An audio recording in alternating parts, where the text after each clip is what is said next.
Cerita tentang Ustadz Hanan dan suara khasnya. Pernah ngerasa insecure dengan suara saya. Dan saya paling sebel kalau ada yang bilang, saya kira ustazah. Gak usah lo omongin. Gak usah diomongin, udah diem. Ngapain diomongin, udah tahu, udah cukup. Saya kira ustazah. Saya kalau ada yang komen gitu, Dulu saya insecure dengan suara saya. Saya kira kayaknya saya ini mengalami cacat vokal. Awalnya belum nerima kan, ya Allah kok gini ya suara saya ya. Lama-lama akhirnya saya bilang, ya Allah saya terima, saya ridho suara gini. Walaupun masih tetap insecure, tapi nerima dulu aja. Sampai kemudian Allah beri pemahaman, kan ujian baru pelajaran. Setelah saya terima ujiannya, yaitu suara begini, baru Allah kasih pelajaran. Saya ketemu dengan seorang teman dari Jakarta, dia ahli dalam akustik, frekuensi suara. Dia bilang ke saya, Ustadz tahu nggak? Saya pernah bikin semacam riset dan survei. Tahu nggak kenapa podcast Ustadz itu sering top 3 di Spotify? Kenapa 1 minute booster Ustadz itu bagus viewsnya? Banyak anak-anak muda yang nerima dan nyaman dengan konten-konten Ustadz. Tahu nggak Ustadz kenapa? Kenapa? Karena suara Ustadz itu ada di frekuensi A, B, C, Z. Dia jelaskan secara ilmiah, saya juga nggak hafal. Ada di frekuensi tertentu yang suara itu suara deep. Bukan suara berat, suara deep. Dan cocoknya untuk materi-materi galau, patah hati, sedih, mental problem. Jadi Ustadz dengan suara kayak gitu, cocoknya temanya adalah tema-tema konten tersebut. Jadi dia kayak bikin riset yang saya butuhkan untuk menentukan dakwah saya tuh kayak gimana baiknya, kontennya apa aja, dan segmentasinya siapa. Disitulah saya merasa, oh Allah lebih ngerti saya daripada diri saya sendiri.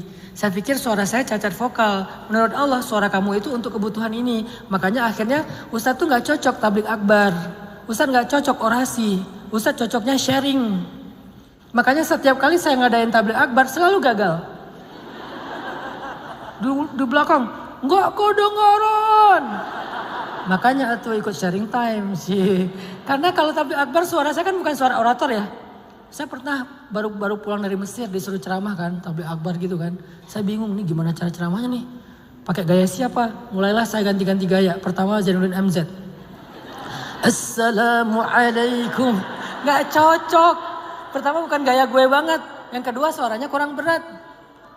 Mana yang nggak siapa ini? Saya lama-lama saya dengar sendiri galau saya juga. Apa sih? Malas saya dengar suara saya sendiri. Udah, akhirnya ganti lagi gaya Agim. Dulu saya belum nyunda kayak sekarang. Sekarang karena udah 18 tahun di Bandung ya. Dulu kan awal-awal di Bandung karena orang Aceh. Kebayang nggak sih ngomong Agim tapi gaya-gayanya agak lain? Halo, betul tidak? Gitu ya? Aneh aja pokoknya, nggak cocok.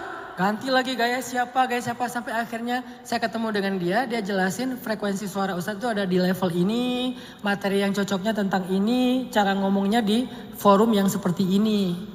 Mulailah kita bikin sharing time. Saya nggak nerima jadwal tabligh akbar kecuali sesekali doang kalau udah bener-bener nggak bisa ngelak lagi gitu. Itu pun selalu pulangnya panitia sama peserta kecewa. Ustadz tadi yang di belakang gak kedengaran. Ustadz ini, Ustadz. Kan saya udah bilang, saya bukan orator. Saya gak bisa ceramah. Neraka! Gak bisa. Bukan itu gaya saya.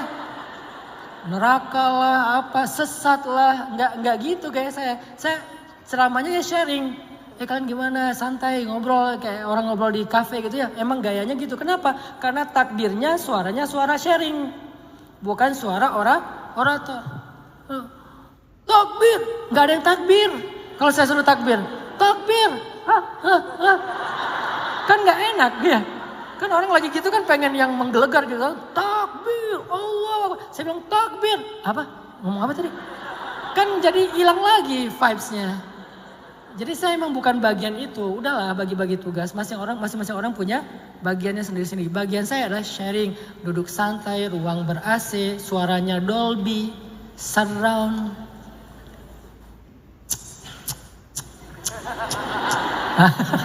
Kayak gitu-gitu tuh enak tuh ngomong. Kita bakal bahas tentang Gencanayo itu ya. Coba Gencanayo adalah aneh. Nah, artinya disitulah saya mulai mengerti. Jadi ketika saya menerima takdir suara saya, akhirnya Allah kasih saya pelajaran. Oh ini maksudnya, kenapa suara kamu kayak gini?